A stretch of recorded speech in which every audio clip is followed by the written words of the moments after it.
After 13 years of brutal civil war and nearly 50 years of brutal dynasty rule, from both Hafez al-Assad to his son Bashar al-Assad after his brother Bassel al-Assad tied his sports car around a tree on a foggy night, certifying Assad's future as a despot dictator, he has fled the country. Something that 2 weeks ago would have been talked about as a pipe dream for diaspora Syrian liberals and those persecuted by the Assad regime has been accomplished in lightning fashion. So fast that not only did it come to the surprise of the Assad regime, but also the surprise of many of Assad's backers, meaning that they were not able to pull out their resources in time and are currently scrambling to get their men, material, and whatever they can salvage out of the lost cause of Baathism in Syria.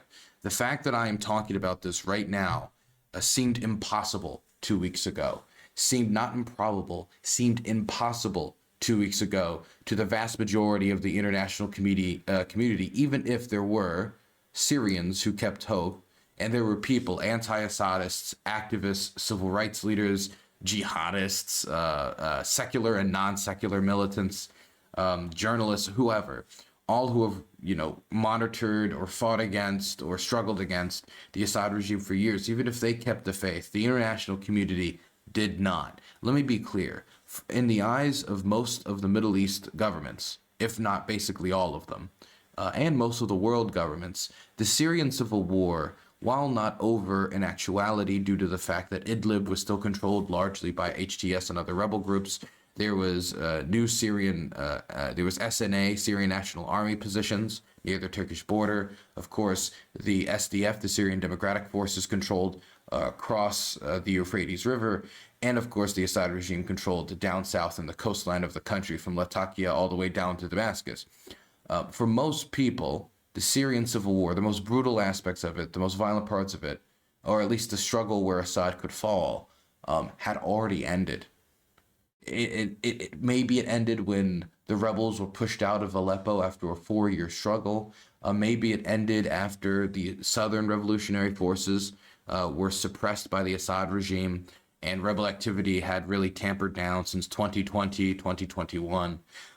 Maybe it ended when the Russians did that, musical performance at that base in 2017, saying you guys have beat the rebel. Whatever point you want to pick, most of the region had accepted that 69-year-old Bashar al-Assad was going to stay in office till he died, just like his father. And then after he died, maybe he would pass it over to Maher. Maybe he would pass it over to his kids. Maybe he would or maybe it would be something different and would go to a high-ranking general from the Alawite community or from the regime. Who knows? But most of the region, if not most of the world, and I can only say most because there were Syrians, and I'm just going to keep this front and foremost, and it was mostly just Syrians who kept faith that he could be overthrown, had already discounted the revolution. Arab Spring was in 2011. It's now 2024. The Assad regime has not fallen in 13 years. What makes you think that the Assad regime is going to fall in the next few years, let alone in 2 weeks? So most of the Arab leaders in the region had made peace with Assad.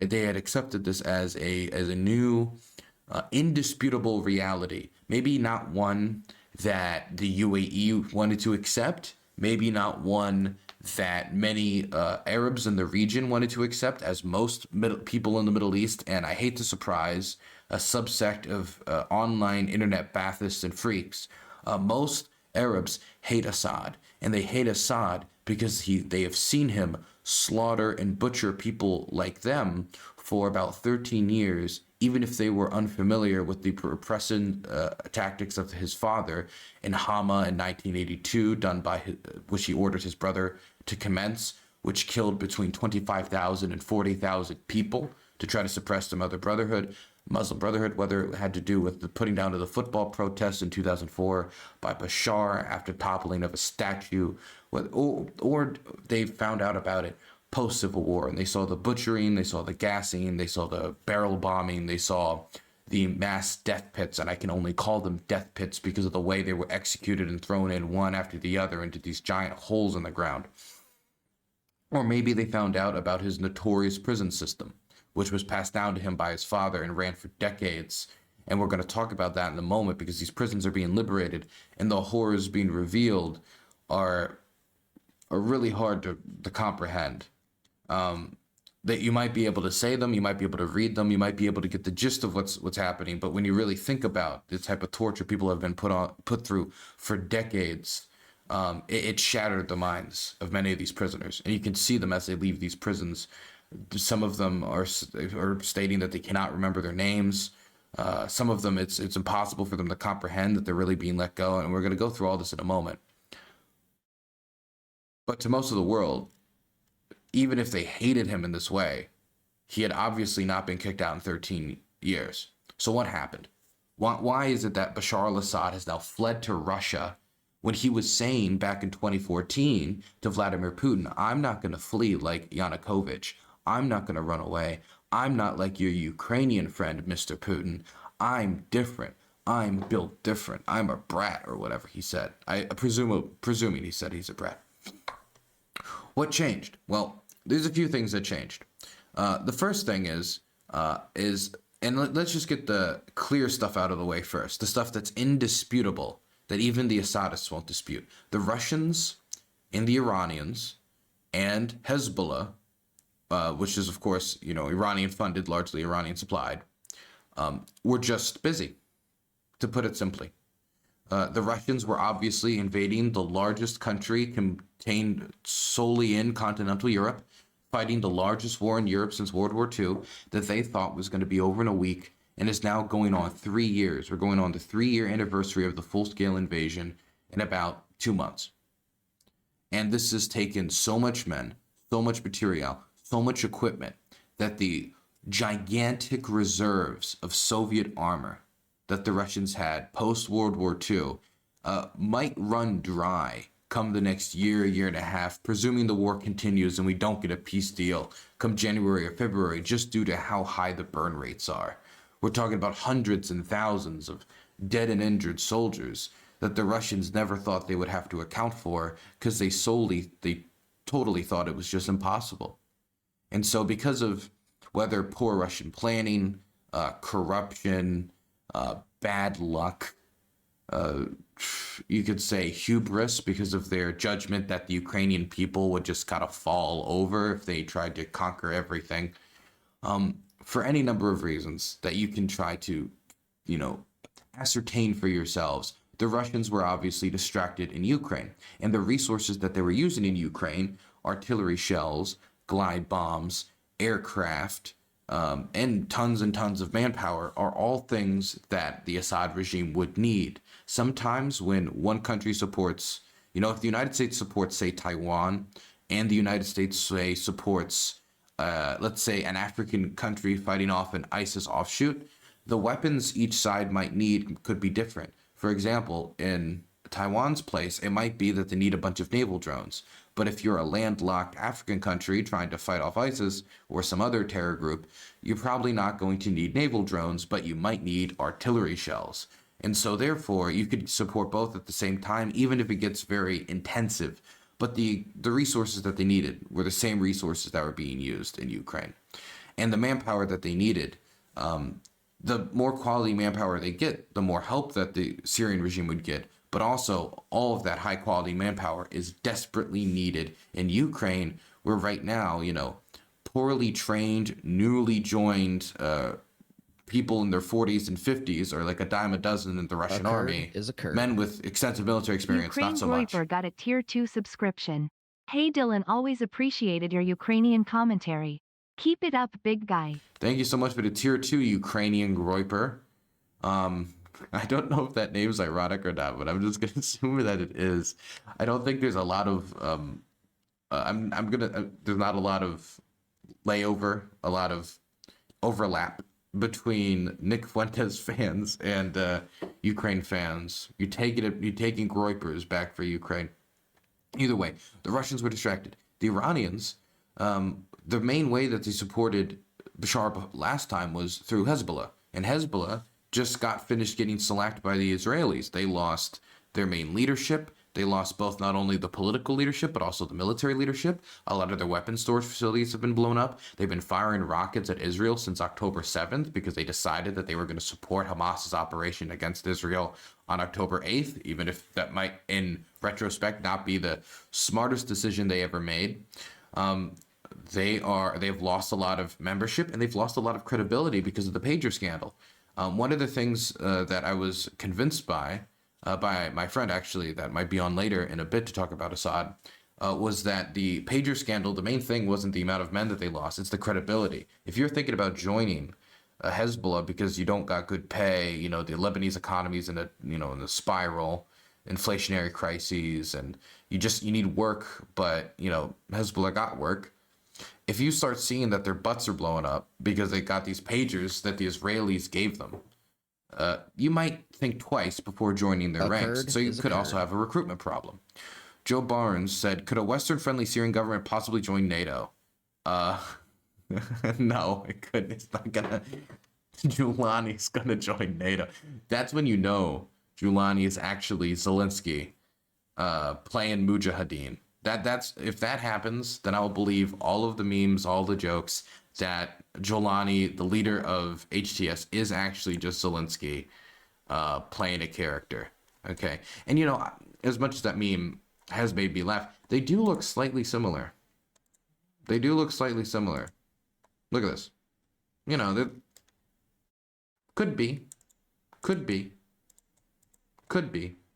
Either way, the Iranians could try to get like Iraqi militias, like the Popular Mobilization Forces, into Syria to defend the regime, but they would need agreement from Baghdad. They would need agreement from the Iraqi government, which the Iraqi government would not give the Iranians. And so that possible secondary support that I said might be able to try to salvage Assad, which was Iranian-backed militias, just did not end up arriving. And even if they were sent, it could have just been seen as sinking in. It could have been a lost cause fallacy. You've invested so much into Assad. Now that he's collapsing, you got to do everything you can to salvage him. But then you might just lose all those militias and all the equipment that you would send over trying to salvage him. And not only would you have Hezbollah like a wounded antelope, then you would also have these Iraqi militias also like a wounded antelope. And then what are you going to respond to an incoming crises? Let's say, there's an ISIS resurgence or something else in the fallout of the Assad regime's collapse. So the Iranians could not funnel in the support that Assad needed. And so once those two support pillars were gone, I think in retrospect, it was only a matter of time. Obviously, we couldn't have known this before. There were signs, and I'm going to talk about the signs in a second, but I think in retrospect, once the Iranians and Russians were not able to readily redeploy support, and the rebels had organized themselves into a somewhat coherent, somewhat organized offensive force made up of people who had been scorned by the Syrian government or the most diehard anti-Assad forces you can imagine for a variety of ideological reasons, whether it be jihadism, whether it be their brothers being killed by the regime, whether it be anti-Baathism, whatever it is. Once that had happened, I think looking, of course, with the benefit of hindsight, it was a ticking time bomb. When Assad was saved in 2013, 2014, it was not because he all of a sudden appointed these new brilliant regime commanders. It wasn't because of a sudden surge in pro-Assad sentiments among the civilian population. It was not because he was able to make a deal with some local tribe or some local organization. No, the reason why was because the Iranians sent in Hezbollah and the Russians sent in Wagner, and they also unleashed their air force. They even notoriously bombing 4 hospitals in 12 hours, as has been reported online. And you guys can, of course, go Google that yourselves if you want to find out more.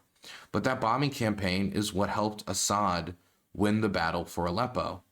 The first battle for Aleppo that took 4 years, not 4 days, as we found, with the second battle of Aleppo, if you can even call it a battle, and more like a game of tag where, Hayatir al-Sham was trying to find Assad's forces, and Assad's forces was trying to find the road out of Aleppo.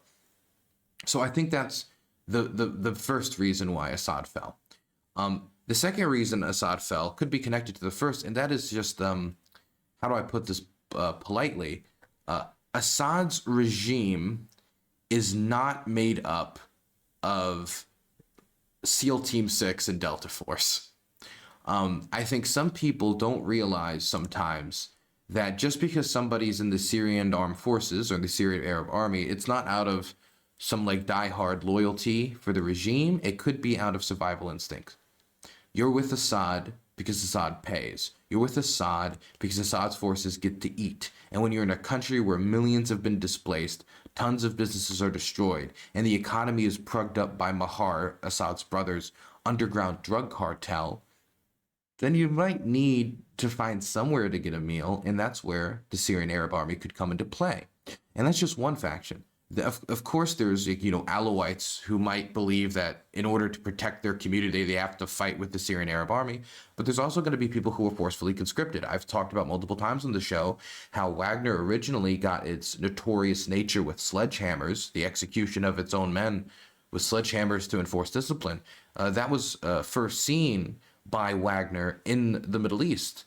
One example of it being the smashing of a Syrian man's hands and feet after he refused to fight for the Assad regime after being forcefully conscripted. And so if your army is made up a bunch of forceful conscripts, a bunch of hungry people who have joined purely for the purpose of being able to eat and have a job in a country that's gone through economic devastation, on top of course, some actual loyalists, it's going to be hard if you're attacked and your lines are smashed when before you could call upon the Iranians and the Russians, and now you can't because they're distracted. And instead, this time, you want to call on LA gang members. I don't know if you guys know this. Let me show you this video. This is an old video, right? And I'm not saying that that LA gangs was what made up the majority of Assad's army. But I want to show you this video to get a point across to you. Assad's army was a big group of misfit thugs and forced conscripts and hungry people. And if your army is made of a bunch of misfit thugs, forced conscripts, and hungry people, and then you're pushed against the force of people who want revenge, if there's ever been a definition of the word, to liberate their homes, take back their homes in their minds, and they actually have a somewhat combined operational command structure where there's a coordinated offensive, so you're being attacked from multiple angles at once, and reinforcements might not be immediate, and it's been boiled down to you, your gun, and your defensive position against a bunch of BMP and now newly equipped FPV drones laden with RPGs. It might be a convincing argument for you to leave. I mean, what does a hungry man really serve for Assad why does he serve for Assad? And would he be willing to give up his life if the whole reason he joined was so he could eat? And for people like this, and I'll just play the video to get a point across to you that, push comes to shove, if these guys are facing a coordinated offensive by, a group that used to be under the Al-Qaeda and ISIS flag, when we're talking about Hayat al-Sham, or a bunch of rebels who have had their entire families butchered and raped by the Assad regime, you might decide that it ain't a good time to stand 10 toes down on business on this Assadist position. Let me just show you this video as an example. Hey, we still right here, homie. It's morning. It was out guys right there, homie. Let me represent myself, homie. It's Creeper, homie, from that G-Dub 13 gang, homie. Son Valley gang, homie. Winer from Westside Armenian Power gang, homie. Still Puro Sureños putting it Right down, here, homie. homie. And Middle East, homie, in Syria, still gang banging, not giving a homie. Look, homie, check out with the Puro Sur 13, homie. Still gang banging this homie. Got the G-Dub, homie. Good, Molly. Check out the enemigas right there, homie. They're all right there, dog. But we don't give a homie. As you know, homie, and shout out, homie, Capone, Mr. Criminal from Silver Lake, homie, Capone from Cyclones, and Crazy Loco from Pasadena, and Pink Lady. We still got love for your girl. We still got love for all your homies, all the Sureños, All homie. you about those. Let's put this down to all these mother homies.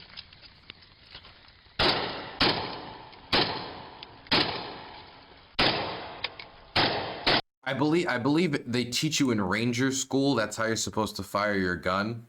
It's the most stable way, actually. You know, it's actually like a special like tactic designed specially in Syria that the Ranger School adopted very recently. If only the regime knew that you're supposed to hold it by the magazine over your head. That's right. Gang banging, homie. Post this shit up, homie. Tell the homies in fucking Middle East, homie, still gang banging, homie. Putting that shit down for the big Sur 13 gang, homie. Syria, homie. We're in Syria, homie. Okay, so point is, okay, we don't need to listen to these guys babble on, okay? This is kind of weird, right?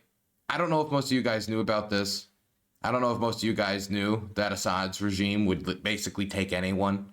Like, if you were like, if you had functioning legs and functioning arms, or at least semi-functioning legs and semi-functioning arms, and you were going to fight for the Assad regime, they were going to take you. Because they were desperate.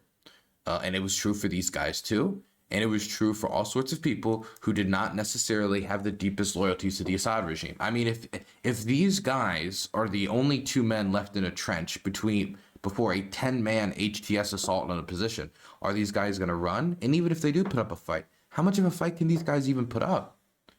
We see all these videos again of people like abandoning tanks, abandoning trucks, and it's getting captured by the rebels.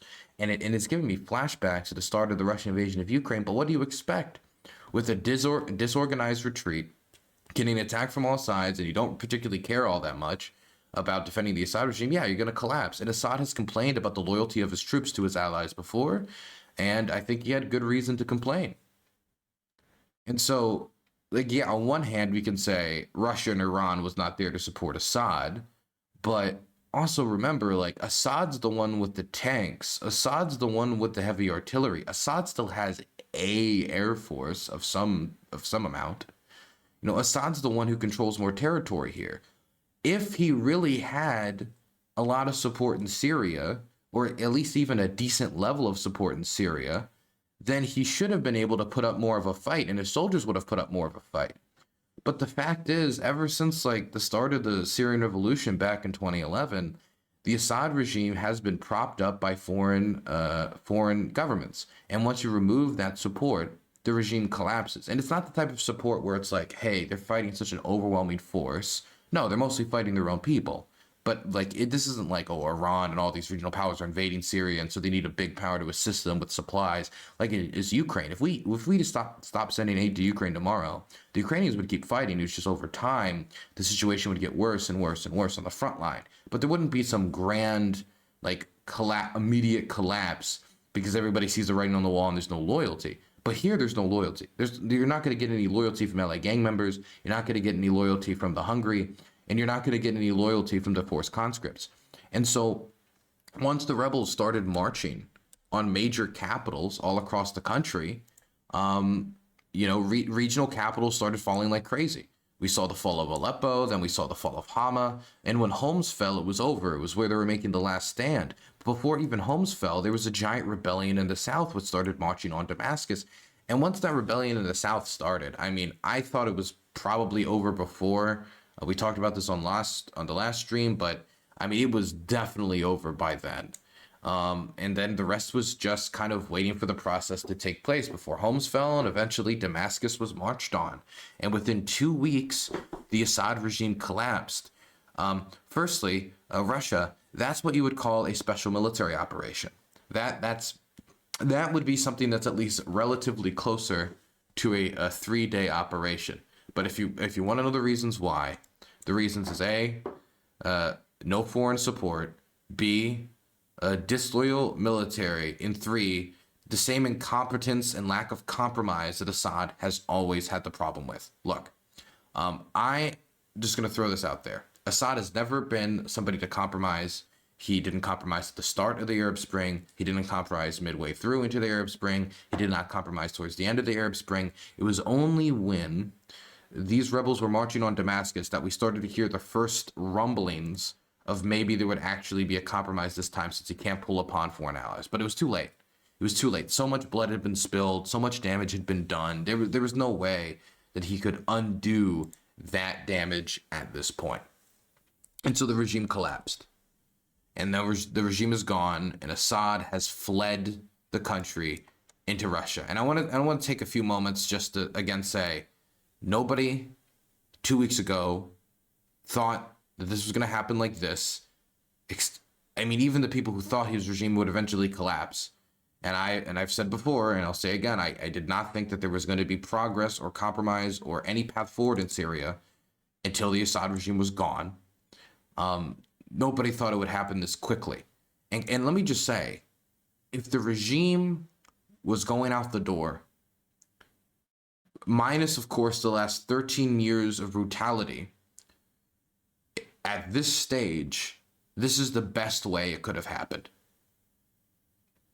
Quick, no long sieges, no, starving of this city or starving of that city, tons of immediate surrenders, tons of retreats, Assad regime soldiers in Damascus as the rebels are marching on the city, changing out of their uniforms and going home. And we have yet to see large-scale reprisals from the rebels. Now, that's not to say there hasn't been any war crimes. The Syrian National Army, which is marching on Kurdish communities and took the city of Manbij recently, there has been war crimes there, and we'll talk about that in a bit, but there hasn't been any large-scale reprisals, except for, of course, the famous, which, of course, is tradition anytime a dictator falls, toppling of the statues. Here's a statue of Hafez al-Assad that looks like Donald Trump from this angle for some reason, getting destroyed in Kurdish near Kurdish communities in northeastern Syria.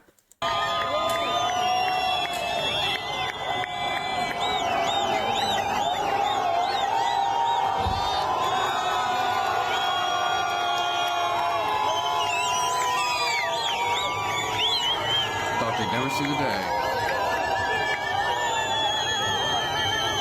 Of course, that's just one of them. There's a million different statues that got toppled. Here's one, of course, of them on a horse, as is tradition with dictatorships. They're always on horseback. If I was a dictator, I'd be in a Mercedes-Benz or something. Oh, there it goes. Man, took off the head immediately, huh? That dude just yanks up a piece of it, taking that home.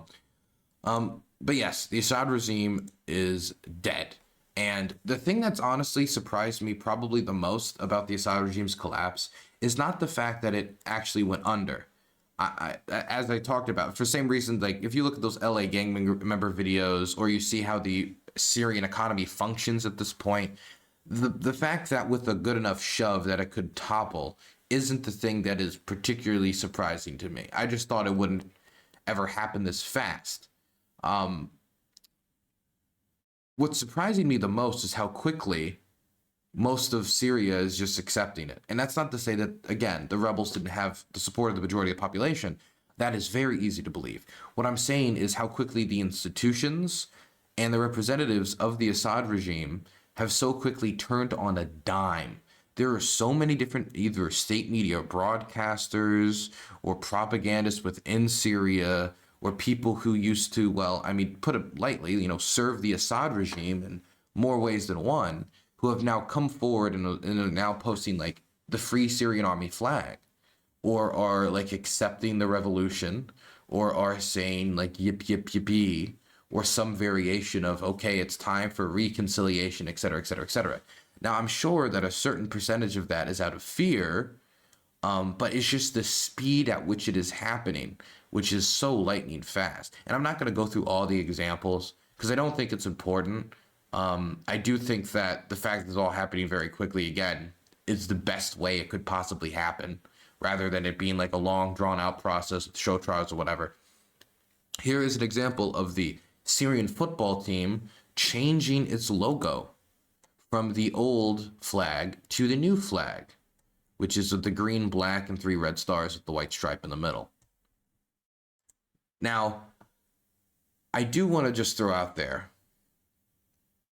the fact that Assad fled to Russia, it's not surprising to me that he fled to Russia, but the manner in which he fled to Russia is interesting, because there was some reports that the plane had actually, that people thought he was on, had crashed while flying back to Russia. But apparently now it's being said that was actually a Russian disinformation campaign meant to help hide him as he's fled out of the country. And so the one downside to all of this is that Assad is not going to be tried by his own people. Assad is not going to face immediate justice because he and his family, including his extremely brutal brother Maher, has fled to Russia. And if you want my honest thoughts, I think that we're about 6 months to a year away from Bashar al-Assad going on a alt media podcast circuit. I mean, what else is he going to do with his free time now? He's not going to retake his country. When even his most diehard support, I mean, his former prime minister is now working with Hayatir al-Sham in the transition process. Shaka, thank you so much for the tier 1 sub. I appreciate that. So I don't think he's going to be taking back the country. So I think the future for him is on Tucker Carlson. That's what I think the future is. Maybe selling supplementals here or there, et cetera, et cetera. Become a Twitch streamer, you know? No, maybe not a Twitch streamer, but you get the idea. I think that's the future for him. It's either just going to be living in complete obscurity, or he's going to be a podcast host telling everyone how cool his regime was and how he defended the Christians, unless the Christians criticized him, because if the Christians criticized him, they're going to a torture concentration camp. Okay. Also, I wanted to show you guys the historic first broadcast in Syrian state TV, which was an institution in Syria meant to defend, of course, the Assad family, broadcasting its first news bulletin after the fall of the regime. To those who bet on us and to those who didn't, to those who thought one day that we were broken, we announced to you from the Syrian news channel the victory of the great Syrian revolution after 13 years of patience and sacrifice. We won the bet and toppled the criminal Assad regime. Here we are now with a news brief from the building of the General Authority for Radio and Television in the Syrian capital, Damascus, presented to you by me, Yusuf al-Yusuf. Local media outlets said that hundreds of Syrians are leaving Jordan and returning to their country after the announcement of the fall of the regime. Can I just throw out there have been reports like everywhere there's a large Syrian diaspora of Syrians packing up their stuff and already getting ready to head home. The thing is, there was a lot of people who kind of display Syrians as, you know, like welfare queens going to Europe to just like take up all the jobs and like take all the free benefits. Most Syrians want to go home to Syria. The majority of Syrians want to go home to Syria, but they did not want to go home to Syria while it was ruled by a regime that would look upon them suspiciously for fleeing and then possibly torture them if they could find any connections whatsoever and arrest them and throw them into a notorious prison or two. Showing that they had any connection to anything that opposes the corruption or graft or brutality of the ruling party. And so they were waiting for the regime to collapse, and now the regime has collapsed. We see long, long lines from Turkey to Lebanon, from Jordan, and from all these places around the world of Syrians trying to return home because they want to be involved in the rebuilding process. And I gotta say, while I'm not going to say that like Syria's liberal paradise is right around the corner or something, I will say one thing that does make me hopeful is that a lot of these people are going to be returning home for the first time in 13 years, and they're going to have dreams for their country. They're going to have hopes and aspirations for their country, and they're not going to be eager to want to leave their country again if a new brutal regime comes into place, and are probably going to struggle for their country's future if push comes to shove. And I'm hoping that the diaspora coming home, as well as those who have stayed home to fight for a better Syria, is going to help keep the country on a better path. And this is another thing I want to say. For me, maybe we'll get more into this later, but for me, I don't see any way how what comes next is worse than before. What came before was the deaths of hundreds of thousands of people that were systematically repressed by the Assad regime in an attempt to sacrifice his people for the land. That he was going to kill hundreds and hundreds and hundreds of thousands of his own people so he could have control of the territory and the corpse of whatever is left and sell drugs from underneath it and keep power. Whether it was connected to him trying to respect the legacy of his father, Hafez al-Assad, whether it was due to pressure from his mother, who is a hardliner from within the regime, whether it was due to want for power, want for money, whether it was out of fear of some sort of what a revolution would bring for him and his family. Since obviously, if you brutally suppress the opposition, if the opposition gets their hands on you, they might be brutal to you in return. Whatever comes next cannot be worse than the systematic killing of hundreds of thousands of people, or it'll be extremely difficult, extremely difficult. And the reason is simple: none of the parties that have either helped to overthrow the Assad regime or is left standing in Syria has the institutions and the systems in place for that brutality.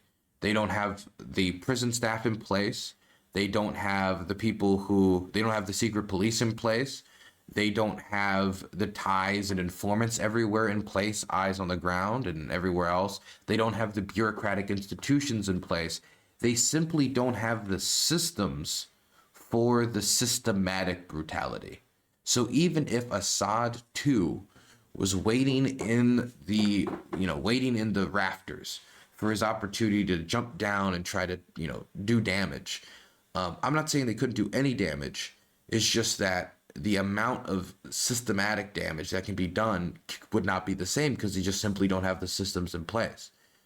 And Assad killed hundreds of thousands of his own people. The different groups that overthrew the regime have different interests and have different, communities behind them and supporting them. And there is a lot of Syrians who are very tired of 13 years of war and are not eager for another 13 years of war and would like to see the Syrian civil war end a lot sooner than later. They've lost brothers and cousins and husbands and sons and mothers and wives and daughters. They've lost all these people. And so they're not going to be so eager to relaunch the civil war. That's not to say that it couldn't continue. We're still seeing the Syrian National Army marching on Kurdish positions in the country's northeast. But I do think that this is an opportunity for change. And when the Assad regime showed no ability to compromise from the start of the revolution to the midpoint, all the way up until basically the end, no ability to compromise, no ability to pull back on the repressionary tactics that they were using in prison, no ability to not murder his own people or to get rid of the institutions by which he used to murder his own people, or be willing to grant clemency to those who were, fighting against the regime, meaning that it was his way or the highway, and anyone who ever got in front of him is just going to be run over, and that's that. And I mean, even if Assad was to win the Syrian civil war, and by that I mean control everything and take over everything and control it with an iron fist again, how many years until another wave of suppression? How much longer until Assad would open up his guns again and fire on his people because they protest against their country being run like a drug cartel? They protest against the brutality of the prison systems and all their family members that have been disappeared. There's another instance where a child is tortured and killed, which is what helped spark off this revolution in the first place. Maybe there's another Arab Spring amongst the region. How long until the whole thing starts again if the man is not willing to compromise in any fashion whatsoever? And so for me, an Assad victory could also be just resetting the ticking time bomb. And then not only did you have to deal with the hundreds of thousands of people that were systematically murdered, but then you're going to have to deal with that system all over again in 5 to 6 years if the people show a lack of support for Assad again once he hits 74 or 75. Because in 5 or 6 years, he would be going into his 70s, Bashar al-Assad. It was passed down from his father to him, and now he's getting elderly. Will the Syrians just accept Assad rule forever? Apparently not. Apparently not. Again, I'm not saying that the future is going to be all roses and there's a lot of groups that are vying for power right now that have some Salafist views, have some reprehensible views. I'm just saying that they simply do not have the force and they do not have the support or like the entrenched support base and institutions of power to do that in the immediate sense. So that's why I think that for the immediate future, things cannot get worse than what they were before. That's not to say violence immediately ends, but that's to say that the systematic killing pits cannot continue. النظام Media outlets reported that the Syrians entered their country through the Nasib border crossing, expecting the numbers of arrivals to increase in the coming days. The U.S. Department of Defense, the Pentagon, said that it will continue to maintain the presence of U.S. forces in eastern Syria. In a related context, U.S. media quoted a Pentagon official saying that Assad's regime does not deserve anyone to shed tears over it. True. That is true. Now, so I think we've gotten through most of the immediate sense as to why the regime collapsed. I do want to quickly deviate before we talk about the regional impacts, because I think that a lot of people is talking about this more like a chess piece, Syria, almost like a really hard, cold realist.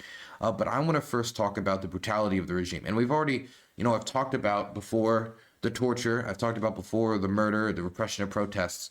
But I think some people, it's seen as believing. And we are having Assad's regime, and I mean, we can talk about the more funny aspect of Assad regimes. For example, it's not really funny, but the tons and tons of luxury cars that Assad has in his garages that, CNN is touring and showing the depths of depravity where his population was starving and you have to smuggle drugs in order to keep the regime afloat.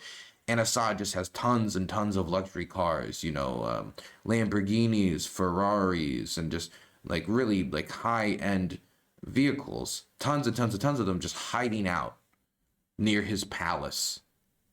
And this type of stuff, of course, is going to anger the Syrian people. The thing that actually gave me the most attention was people going into Assad's palace and documenting what movies he has. Let's just go look at some of these movies. So first you've got The Wedding Ringer, which is Kevin Hart's, Kevin Hart's movie. It's a Kevin Hart comedy. Valkyrie, The Book of Life. Now that is a good movie. Okay, I don't know if Assad likes The Book of Life. I don't know if his maid likes The Book of Life or who put that on the shelf, but good choice, good movie. Borat, a Sacha Baron Cohen fan, a fan of an Israeli TV star doing a caricature of a Kazakh news broadcaster touring the United States, where he shows his ass and balls multiple times. Now, I will just say, the fact that Assad has seen Sacha Baron Cohen's ass and balls in the way that I have also seen it is very surreal. Las Vegas, The Possession, a Mystery Quest. This is a bunch of History Channel documentaries. Orlando, Lucy, which is that Clint Eastwood boxing movie. Hot Pursuit. It looks like a movie on Usain Bolt. Movies on another History Channel documentary on famous assassinations that changed the world. I guess he may be a little anxious. Batman versus Superman, Dawn of Justice. Who do you think he rooted for, Batman or Superman? Sully, Mission Impossible, Assassin's Creed, and Star Trek Beyond, meaning that we can now say that Bashar al-Assad was a Trekkie. Okay. But okay, putting all that aside, outside of the funny part of a dictatorship, where we get to look at all of his weird luxury goods and you get to find pictures in his house of him in a swimsuit looking goofy, and we showed that, I believe, on last stream, so I won't dig up that picture again. We also need to talk about the real brutality of the regime, and that is the fact that the Assad regime, both Hafez al-Assad and his son, have been running torture centers that resemble, resemble almost concentration camp conditions when you're talking about the way that these people have living in these slaughterhouses, where they would take political dissidents, say somebody who criticized the regime, say somebody who reported on the regime's war crimes, say an opposition activist of some sort, or somebody who was a militant. They will take these people, they'll put them in Assad's prisons, and then they will torture them for years and years and years and years and years until they break them. They will beat them, they will rape them, and they will break them mentally. And there have been many men who have been leaving these prisons mentally broken and don't remember who they are They don't seem to remember their name or where their family could be because they've been in these prisons for decades, getting systematically tortured. Now, the experience of one person doesn't necessarily translate into the other. So I'm not going to say that every single person in these prisons got tortured or every single person had the same abuses, but the stuff that's coming out and the bodies that are being shown is already horrific enough. And people are quickly trying to go through the lists of these places that are still left over because the prison guards had fled and trying to find to see if their family has been killed.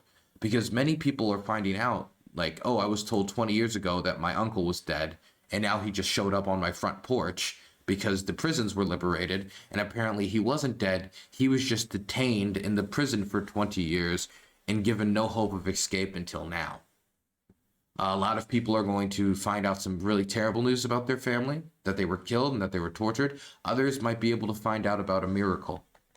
But these prisons are horrific. And I don't want to get too into the brutal details and show too many videos, mostly because most of them are TOS. So I'll just try to describe some stuff. The first thing is, right now, and I don't know if you guys have been paying attention to what's going on in these prisons, but they're currently trying to dig people out of the prison. And what I mean by that is that there is a lot, I just wonder if I can find the cameras on a different screen. There is a lot of the prison that has already been liberated, but there's also large portions of the prison that has not because they don't know where it is. And when I say that they don't know where it is, I mean they quite literally don't know where the prisoners are, and they don't know where it is because they have the cameras up and they can see that there's more people in prison cells, but they don't know where the rooms are. And so what they've started doing is digging into the ground and literally digging people out of the prisons. I wonder if I can find some footage of this because the guards did not tell them where everybody was or how to get these last people who are trapped underground. And so they're just having to try to make do and find where these extra rooms are that they can see on all these security cam videos. Here's one of the videos of the security cam that you can, where you can see that there's more prison cells than the ones that they've liberated. They haven't liberated them all. Elgerser, thanks for the primer. They haven't liberated them all because they don't know where they are. And so they're in a race against time right now to find out where these cells are, since the prison guards wouldn't tell them, and dig these people out and get them out of there. And that's what's going on right now. And I know there's, I was on a call with some people who were trying to figure out how to, what amount of food these guys should be getting fed after they're getting released, and making materials in Arabic to make sure that they know not to give them like a huge feast once they're out of prison, or they'll die from overeating because of how their body has reacted to being on starvation conditions. And so they're currently trying to dig these people out, which the regime left for dead. And I mean, I don't want to get into all of it, but there's been presses found, as in like hydraulic presses that are reportedly used after executing a man to compress the bodies and pack them away. Now, of course, we don't have extensive reporting on this, where we have all the documentation of proof, but these are some of the initial reports, and I've seen the video of the presses. The presses are real. There was rope next to it, which looked like it could have been used to hang somebody. There was what looked like congealed blood near the bottom of this press, but we don't have 100% confirmation, as with a lot of this, because the regime guards did not come forward and say, hey, these are all the horrible, horrible things we did. They just kind of ran away, and now everybody's trying to pick up the pieces. They found tons of bodies in body bag after body bag, which we're not going to go and show the bodies. I've seen some of them, including ones of famous activists that people are now mourning all over Twitter. Some of which that it could be believed that they did not execute until very, very recently, as the rebels were marching on the Capitol.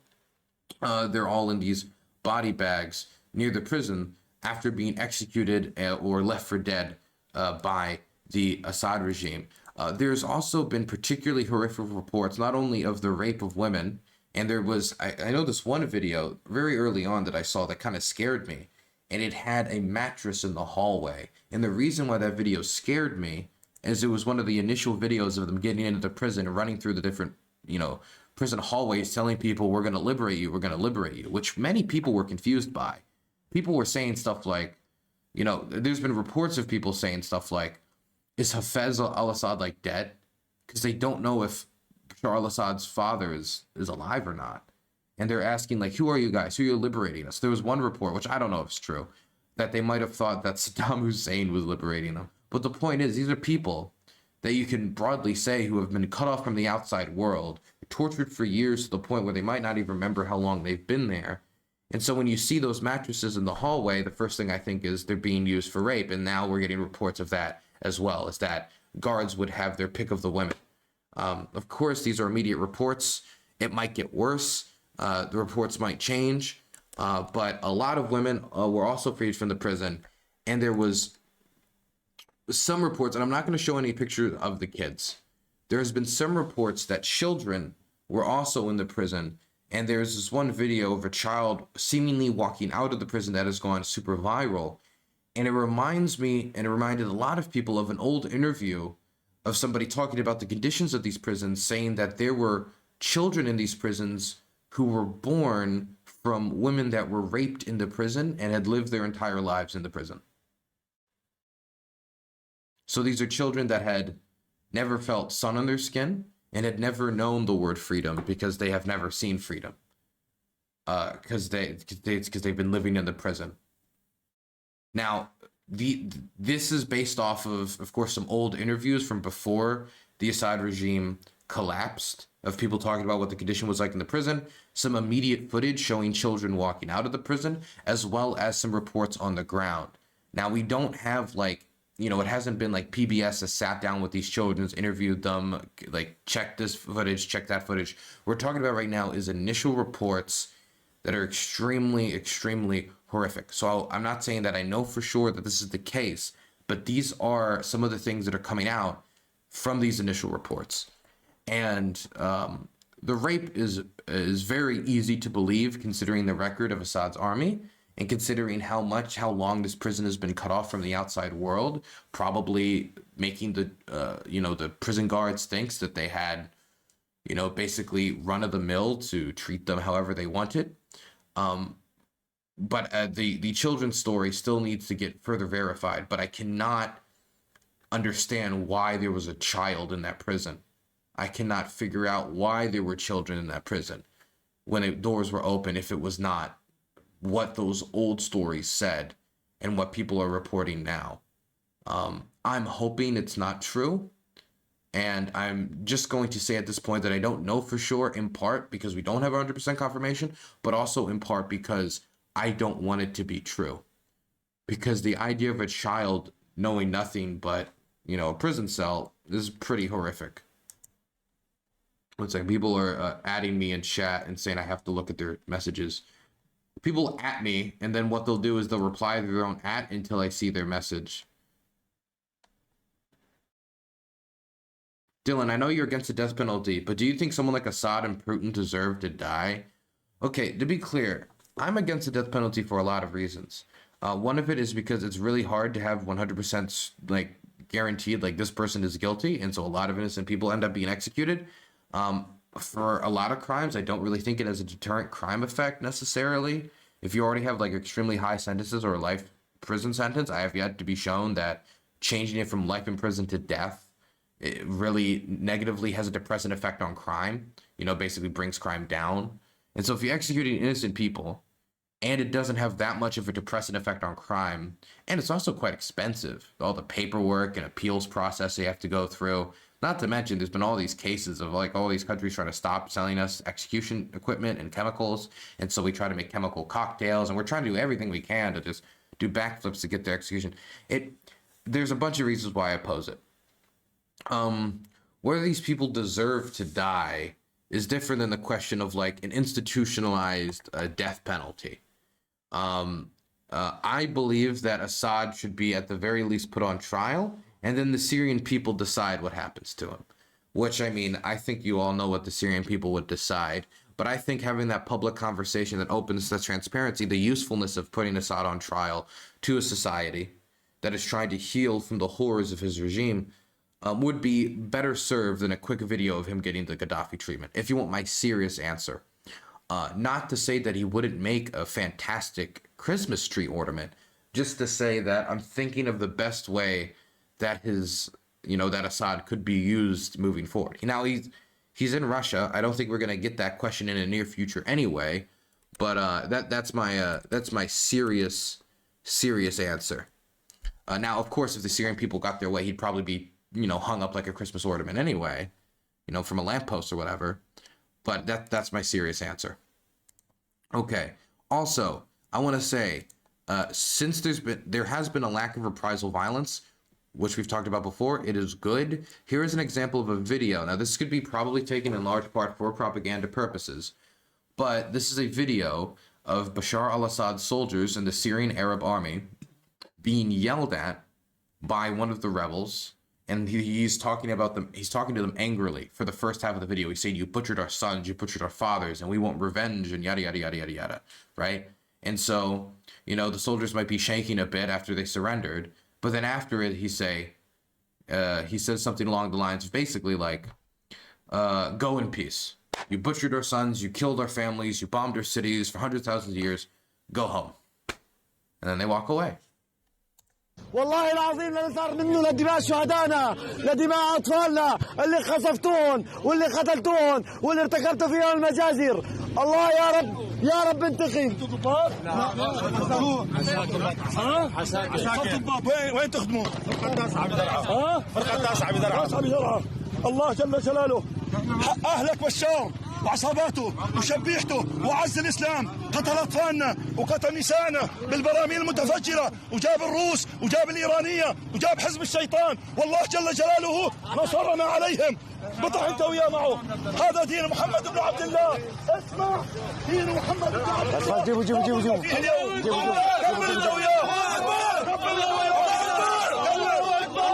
اذهبوا فانتم الطلقاء. الله اكبر. جيب السيارة. الله اكبر. اذهبوا فانتم الطلقاء. هذا ديننا.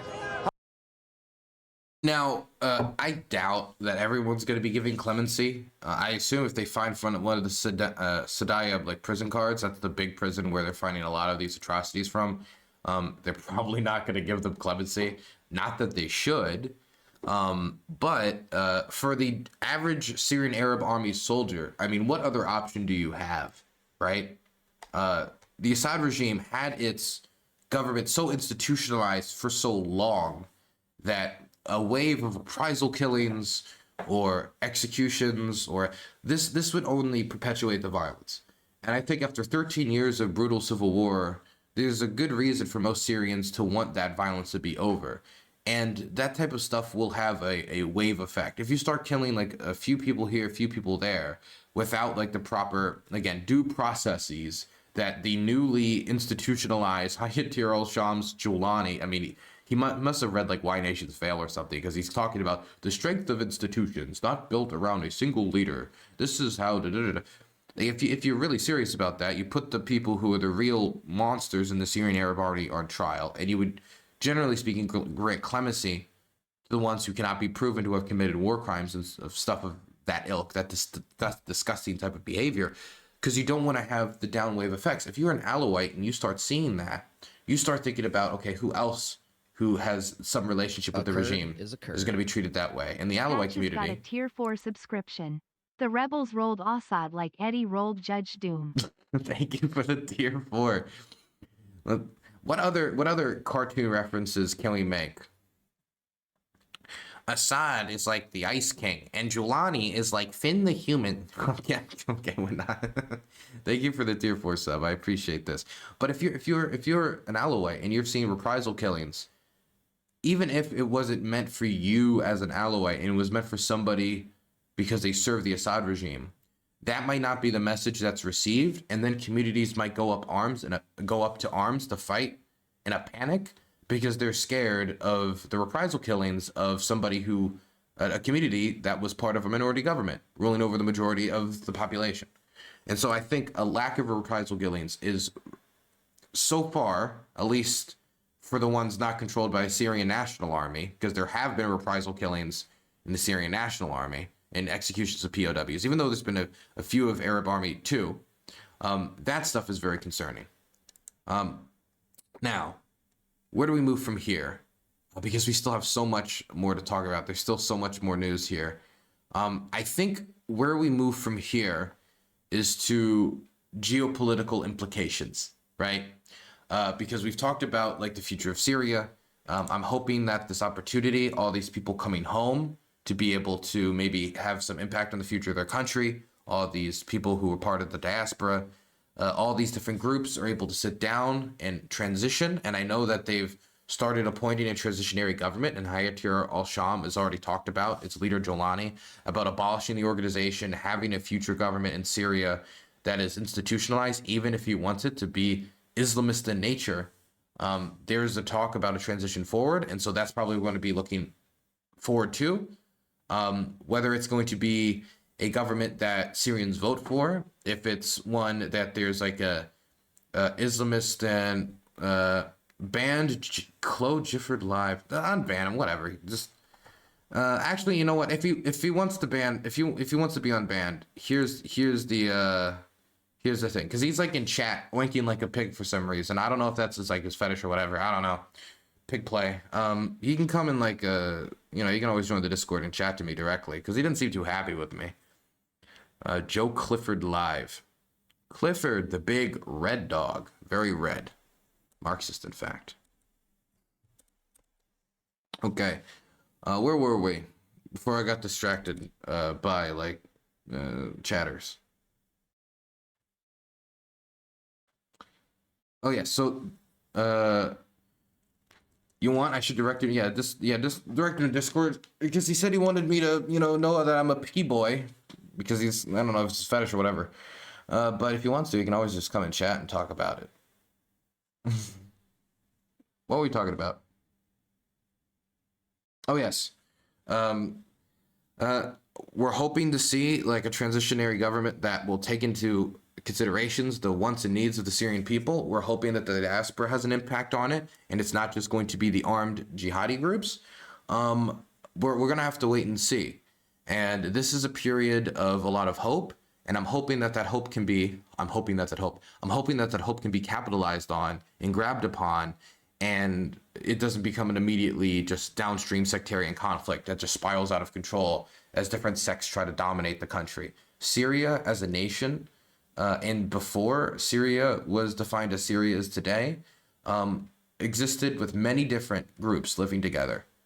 Kurds, Alawites, Sunni Muslims, Shia Muslims, Christians, and there is no reason why Syria cannot be a country where that could happen again, where they could live together. Not as first class or second class citizens, which might have been one case during Ottoman rule, or during or have some type of minority rule that privileges one sect over the other, but one where they are treated with respect, with some level of equality. And there's been a lot of talk about this. There's been a lot of talk about local representation. There's been a lot of talk about no reprisal killings. And so far, we have not seen anything on a mass enough scale to think that those reprisal killings are coming into place. But I'm still incredibly nervous, because it is a very volatile time. And in a lot of countries where the Arab Springs revolutions actually did topple the regimes, that did not necessarily immediately lead to transparency. Now, people are talking about, of course, the fall of Muammar Gaddafi. But I think a lot of people are just like, this is one Middle East country, this is another Middle East country. If they are the same, if Assad falls, it'll be like Gaddafi. And they just... Syrians are not Libyans. The groups that are fighting in Syria are not the same groups that are fighting in Libya. The way the civil war went in Syria is a lot different than the civil war went in Libya. The return of the diaspora could have a positive impact that should be taken into account. These are two different countries with two different distinct histories, with different demographics, different economies. So these are two different countries that could have very different pathways. And so I don't want people to get super doomer, but I don't also want people to go like overdose on hopium. It's too early now to say exactly how this transition will go, but we can also say that the hope has not been completely crushed. Do not get silly anything at the end of the day outside of ISIS taking over is probably better than Bashar al-Assad. But let's not get caught up on our own hopium here, our own hopium supplies.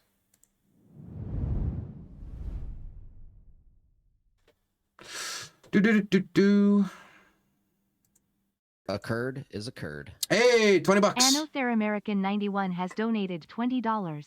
Merry Christmas.